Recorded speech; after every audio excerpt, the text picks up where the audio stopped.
चाचा भतीजे ने संभाला मंच और 2027 के लिए लिख दी क्रांति। एक ऐलान, एक पहल और एक कदम ने भंग कर दी मायावती की शांति। दलित एकजुट, लामबंद होकर सपा के साथ आने के लिए तैयार। सत्ताधारियों की चिंता भी बढ़ गई। बाबा साहेब भीमराव अंबेडकर की जयंती पर इटावा में हुआ सबसे बड़ा सियासी इवेंट। उधर करणी सेना ने बनारस और आगरा में बवाल करके सोने पर सुहागा कर दिया। सपा ने एक ही बॉल में लगा दी सियासी हैट्रिक। सपा की रणनीति से पहले ही सियासत में खलबली थी, ऊपर से आगरा और बनारस ने रस घोल दिया। जो चाहा था उससे कहीं ज्यादा माइलेज मिल गया। दलितों के मसीहा की मूर्ति का अनावरण, दलितों के लिए आवाज का उठना, दलितों का एकजुट होना सपा के लिए शुभ संकेत। सुनिए जरा कैसे। जब हम लोग सरकार में आएंगे तो निश्चित दंडात्मक उन अधिकारियों के खिलाफ दंडात्मक कार्रवाई करेंगे। ये संविधान हमारे लिए बुनियाद है,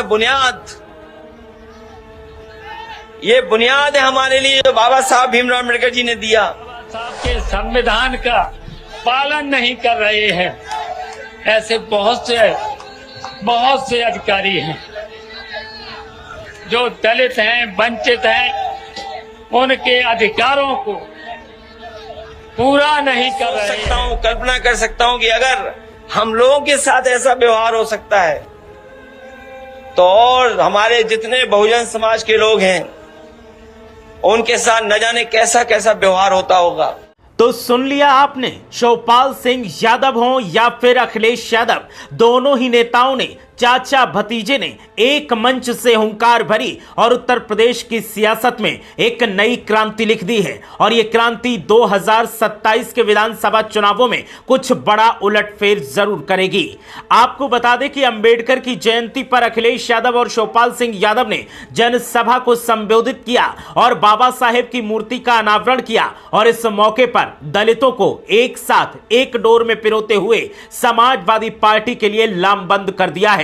समाजवादी पार्टी ने दलित वोट बैंक को साध लिया है। इससे मायावती के माथे पर चिंता की लकीरें हैं और बीजेपी के चेहरे पर शिकन दिखाई दे रही है। अखिलेश यादव ने संविधान की बात करते हुए अपनी बात शुरू की और कहा कि यह हमारे लिए एक ग्रंथ है, बाबा साहेब ने हमें बहुत बड़ा अधिकार दिया है। और यह कहते हुए अखिलेश यादव ने दलितों के दिल में अपने लिए एक बड़ी जगह बना ली। जरा सुनिए अखिलेश यादव ने क्या कहा। यह संविधान हमारे लिए बुनियाद है, ये बुनियाद है हमारे लिए जो बाबा साहब भीमराव अम्बेडकर जी ने दिया।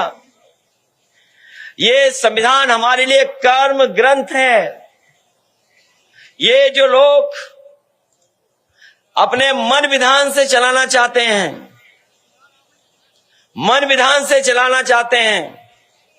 उन्हें हम लोग कहना चाहते हैं कि ये देश बाबा साहब भीमराव अम्बेडकर जी के संविधान से चलेगा। उसके लिए हम लोग संकल्प ले रहे हैं। सिर्फ अखिलेश यादव ही नहीं, चाचा शिवपाल सिंह यादव भी मंच से बोले। और जब मंच से बोले तो उन्होंने लापरवाह अधिकारियों, मंत्रियों की बाट लगा दी। उन्होंने कहा कि कुछ लोग संविधान का पालन नहीं कर रहे हैं। वो ग्रंथ है जो बाबा साहेब भीमराव अंबेडकर ने हमें दिया और जो पालन नहीं कर रहे हैं उनके नाम डायरी में नोट कर लिए गए हैं। जब सरकार बनेगी तो इनके खिलाफ दंडात्मक कार्रवाई की जाएगी। जरा सुनिए चाचा शिवपाल सिंह यादव ने कैसे लापरवाह लोगों को चेतावनी देते हुए कहा कि बेफिक्र रहिए, सरकार बनी तो तुम्हारा नंबर पहले आएगा। बाबा साहब के संविधान का पालन नहीं कर रहे हैं, ऐसे बहुत से अधिकारी हैं जो दलित हैं, वंचित हैं, उनके अधिकारों को पूरा नहीं कर रहे हैं। मेरी जानकारी में है तो हमें तो अपने कार्यकर्ताओं से कहेंगे और जो संविधान का पालन नहीं कर रहे हैं, जो वंचित, शोषित, अल्पसंख्यक से लेकर के दलित से लेकर के जो शोषण कर रहे हैं, न्याय नहीं दे रहे हैं, उनकी आप सब लोग सूची जरूर बना लेना। और यहीं तक हम भी सूची बना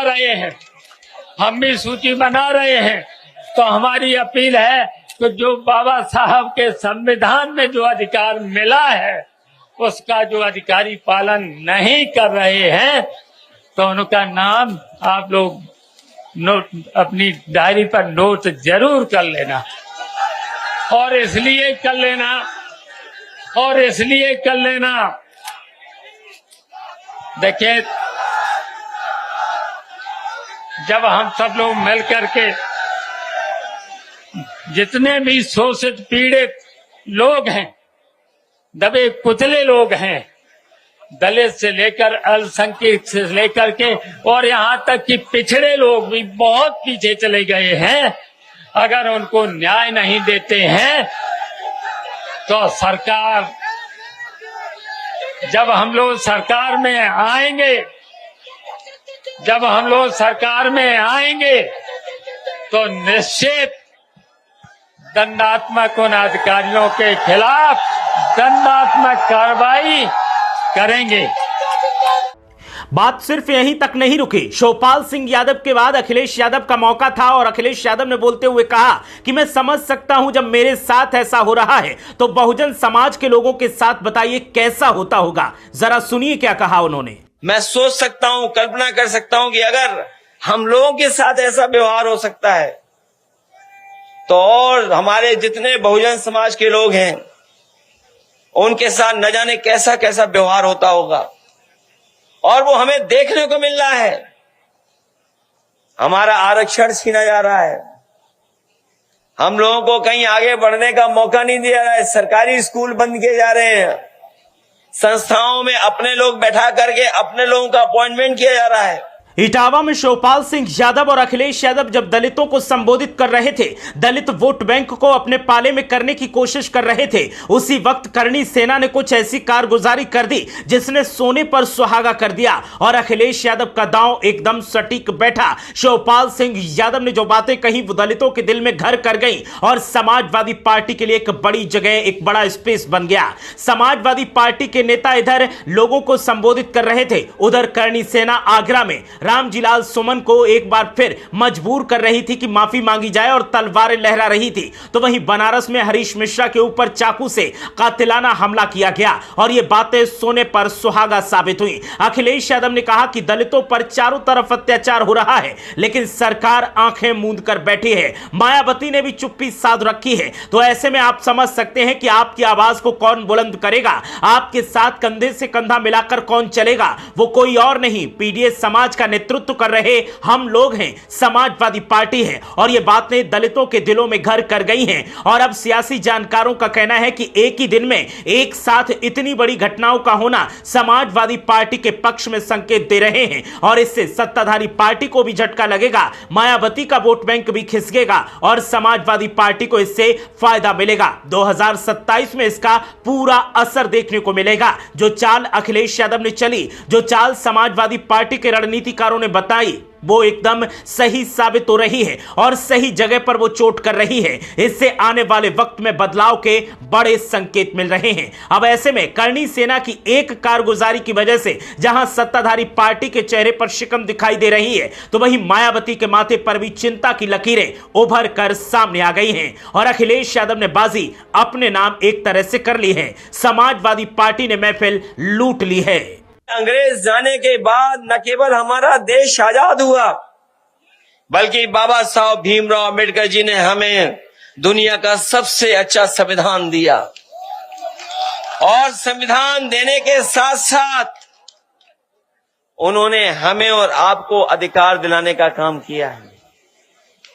और वो अधिकार जो हमें संविधान से मिले हैं, हम और आप लोग देखते हैं कि कभी कभी हमारे अधिकारों को छीनने का काम करते हैं। हमारे अधिकारों की कोई परवाह नहीं कर रहा है। पिछले चुनाव में जिस समय समाजवादियों ने पीडीए परिवार का नारा दिया और नारे के साथ साथ हम लोगों ने संविधान बचाने का संकल्प लिया और उसका परिणाम ये हुआ कि न केवल भारतीय जनता पार्टी उत्तर प्रदेश में हारी है बल्कि उत्तर प्रदेश में सबसे ज्यादा सीटें लोकसभा में जीतने वाली समाजवादी पार्टी बन गई।